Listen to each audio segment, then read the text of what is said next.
اور اب خبریں تفصیل سے۔ آرمپورہ ترال میں کل 6 مقامی ملیٹنٹوں کی ہلاکتوں کے خلاف آج قصبے ترال میں ہڑتال رہی۔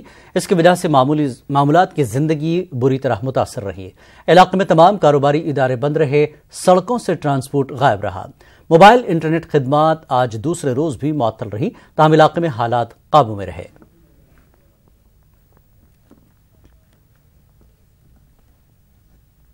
اتراکھنڈ کے رودر پریاگ میں جمعے کو سڑک کے تعمیر کے کام کے دوران جانے گنوانے والے کشمیری مزدوروں کی لاشیں پوسٹ مارٹم کے بعد جموں کشمیر روانہ کی گئیں۔ یاد رہے کہ پہاڑ گرنے کے سبب 8 مزدوروں کی موت ہو گئی تھی۔ اس حادثے میں زخمی 2 مزدوروں کا رشیکیش کے ایمز اسپتال میں علاج کیا جا رہا ہے۔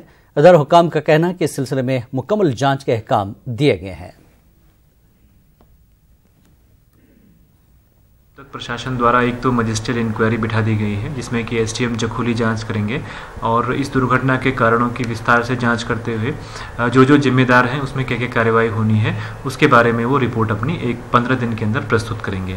اس کے اترکت پولیس وبھاگ دوارا اس میں FIR درج کر دی گئی ہے اور جو اس میں مین کانٹریکٹر ہیں جو کہ RG بلڈ ویل ہیں ان کے ادھیکاریوں کے ورد اور جو کانٹریکٹر وہاں پر کام کر رہے تھے ان کے ورد اور جو پروکلینٹ اس سمے وہاں کام کر رہی تھی اور جن کی لاپرواہی کی وجہ سے اوپر سے ملبہ آیا ہے ان کے ورد اس میں FIR درج کر دی گئی ہے۔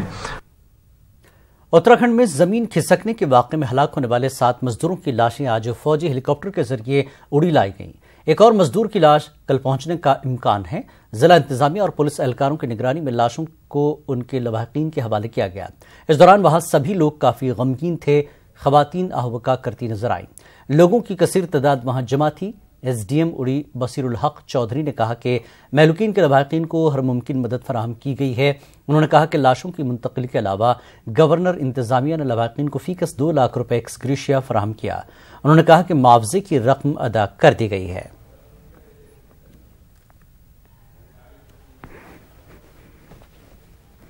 فورس کے چاپر سے ایئر لفٹ کر کے ہم نے ان کو اڑی پہنچایا ہے اور جو ان کے ساتھ باقی جو لوگ تھے ان کے رشتہ دار بھائی بہن یا بھائی جو تھے ان کو ہم نے ایئر کی ٹکٹ کروا کے دی ہے اور ایک باڈی جو ہے وہ ہماری کل شام کو ملی ہے، تو کل رات میں ہی ہم نے اس کو DM صاحب کو ریکویسٹ کی رودر پریاگ کے، تو انہوں نے جو ہے پوسٹ مارٹم رات کو ہی کروایا ہے اور وہ آن دا وے ٹو جموں ہے۔ ابھی اس نے گاڑی نے پٹھان کوٹ کراس کیا ہے، تو اگر وہ مطلب سورج ڈلنے سے پہلے جموں ایئرپورٹ پہ پہنچ جاتی ہے تو اس کو ہم ایئر لفٹ آج ہی کروا لیں گے، تو اگر وہ نہیں ہو پائے گی تو اس کو ہم کل صبح جو ہے وہ ایئر لفٹ کروائیں گے۔ باقی government of Jammu and Kashmir کی طرف سے آنریبل گورنر صاحب نے جو ہے وہ 2 لاکھ روپیہ جو ہے جو جن کی موت ہو گئی ہے ان کے لیے سینکشن کیا تھا، تو جو ہم نے کل شام کو ہی ان کو دے دیا ہے۔ اور باقی جو ہماری طرف سے ایڈمنسٹریشن کی طرف سے جو ہیلپ تھی وہ بھی ہم نے کی ہے، راشن جیسے ہم نے ان کے گھروں میں پہنچوایا ہے۔ اور آج ہم نے جتنے بھی یہاں پہ اتروانے کے بعد ساری ایمبولینسز الانگ ود میجسٹریٹ پٹواریز اور پولیس کے جو ہم نے ان کو اپنے اپنے گھروں میں جو ہے وہ پہنچا دیا تاکہ آخری رسومات یہ اپنے انجام دے پائیں۔ زنسکار کے سابق رکن اسمبلی سید محمد باقر رضوی اور جموں سے PDP کے ترجمان ابھیجیت جسروٹیا نے پیپلز کانفرنس میں شمولیت اختیار کر لی ہے۔ جموں میں پارٹی کے چیئرمین سجاد غنی لون کی موجودگی میں ان دونوں لیڈروں نے پیپلز کانفرنس میں شمولیت اختیار کی۔ سجاد غنی لون نے کہا کہ ان کی پارٹی ہر اسمبلی حلقے سے اپنے امیدوار انتخابی میدان میں اتارے گی۔ سجاد لون نے نیشنل کانفرنس پر تنقید کرتے ہوئے کہا کہ NC کو اپنے پارٹی کارکنوں پر بھروسہ نہیں ہے، اس لیے وہ کبھی کانگریس کبھی PDP سے لیڈروں کو اپنی پارٹی میں شامل کر رہے ہیں۔ پیپلز کانفرنس کے چیئرمین نے کہا کہ NC کے صدر ڈاکٹر فاروق عبداللہ نے جو خود مختاری کا وعدہ کیا ہے وہ صرف ایک جھوٹ ہے۔ انہوں نے کہا کہ اگر پیپلز کانفرنس کو اقتدار حاصل ہوتا ہے تو ریاست میں تبدیلی ضرور آئے گی۔ جو چینج لیسنس ہے J&K اسٹیٹ، انشاءاللہ this will be the step from changelessness to change۔ آپ جموں کے ہیں، یہاں کوئی 2-3 آدمی جوائن کرتے ہیں تو وہ ہوا اٹھ جاتا ہے۔ تھوڑا کشمیری پالیٹکس کو انڈرسٹینڈ کریں۔ دیکھیں جب بھی کسی کا چینج آتی ہے تو لوگ بدلاؤ لاتے ہیں۔ ہم تو آ رہے ہیں، ہم نئی پارٹی ہے، we are trying to get individuals, we'll gradually go to grassroots also۔ لیکن جو پارٹیاں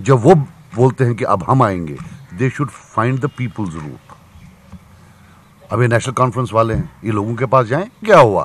یہ PDP سے MLA اٹھا رہی ہے، ادھر سے MLA اٹھا کر لے رہی ہے، مطلب ان کو اپنے آپ پر کوئی بھروسہ نہیں ہے، اپنی لیڈرشپ پر کوئی بھروسہ نہیں ہے۔ ہم ایک نیا یونٹ ہے، we can go, but what about them?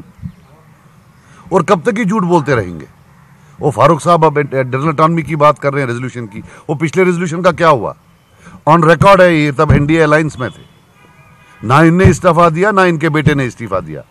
جب بیٹا ناراض ہوا صرف اس بات پر ہوا کہ باپ کو وائس پریزیڈنٹ کیوں نہیں بنایا. اس بات پر ناراض نہیں تھا کہ انٹرنل اٹانومی کا ریزولوشن آپ نے جو ہے وہ ایکسیپٹ کیوں نہیں کیا. جو ووٹ کی طاقت ہے ہم وہی پرومس کریں گے.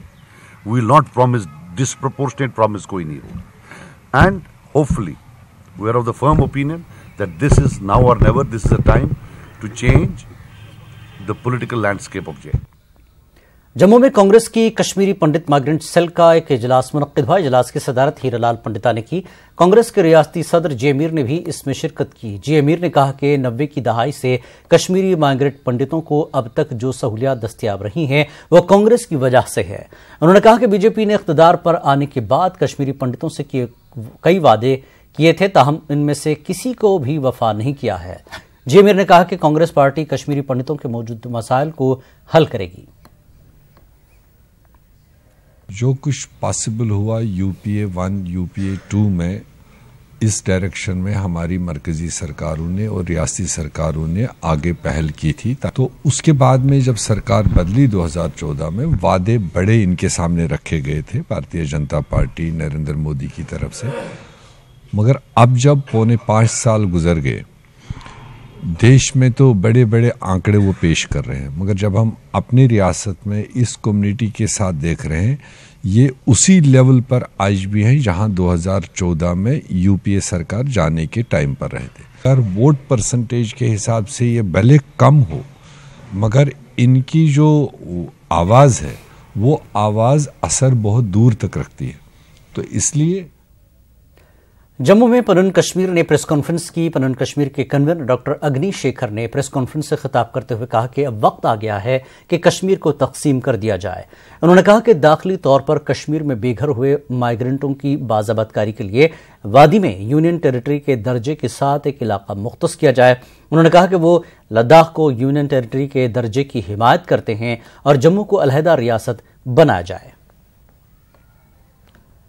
کشمیر کو لگتا ہے کہ سمے آ گیا ہے کہ کشمیر گھاٹی کو ڈیوائیڈ کیا جائے، تاکہ ایک 7 لاکھ کشمیری پنڈتوں کے لیے، 7 لاکھ سے زیادہ لوگ ہیں، ان کے لیے ایک یونین ٹیریٹری کا نرمان کشمیر گھاٹی میں ہو، جو ہم 30 سال سے ایک ڈیمانڈ اور ایک سٹرگل کرتے رہے ہیں. کیونکہ ہماری ایتھنک کلینزنگ دھرم کے آدھار پہ ہوئی ہے، ہمارا جینوسائیڈ کیا گیا ہے اور ہم بے وطن کر دیے گئے ہیں اپنے وطن میں. اس لیے اپنے ہوم لینڈ کے لیے جو ہم مانگ کرتے ہیں کہ یونین ٹیریٹری سٹیٹس والا ہو، اس کے لیے کشمیر گھاٹی کو آپ کو ڈیوائیڈ کرنا پڑے گا. اور لداخ کی یونین ٹیریٹری سٹیٹس کے لیے ہم ان کے ساتھ ان کا سمرتھن دیتے آ رہے ہیں، اور جموں میں بھی جموں کو الگ اسٹیٹ بنانے کے اس کا بھی سمرتھن کرتے ہیں.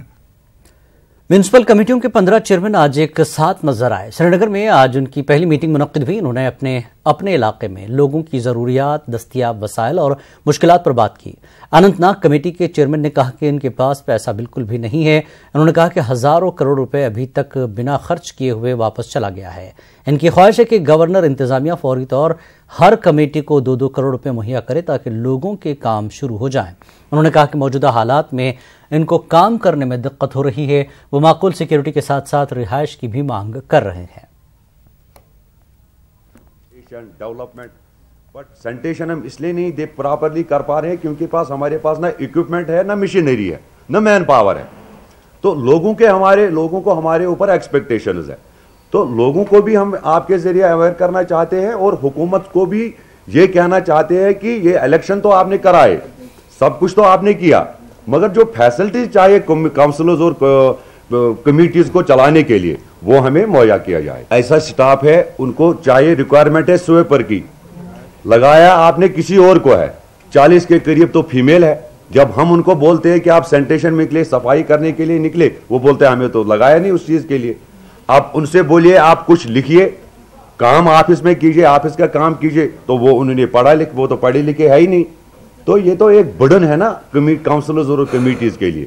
ہم ضرور لکھیں گے اور ہمیں امید ہے کہ گورنمنٹ اس پر ایکشن کرے گی. جب ہم الیکشن میں اٹھے ہیں تو ہم سے کہا گیا کہ آپ کو پراپر سیکورٹی دے دیں گے اور آپ کا پراپر وے میں آپ کی اکوموڈیشن دے دیں گے.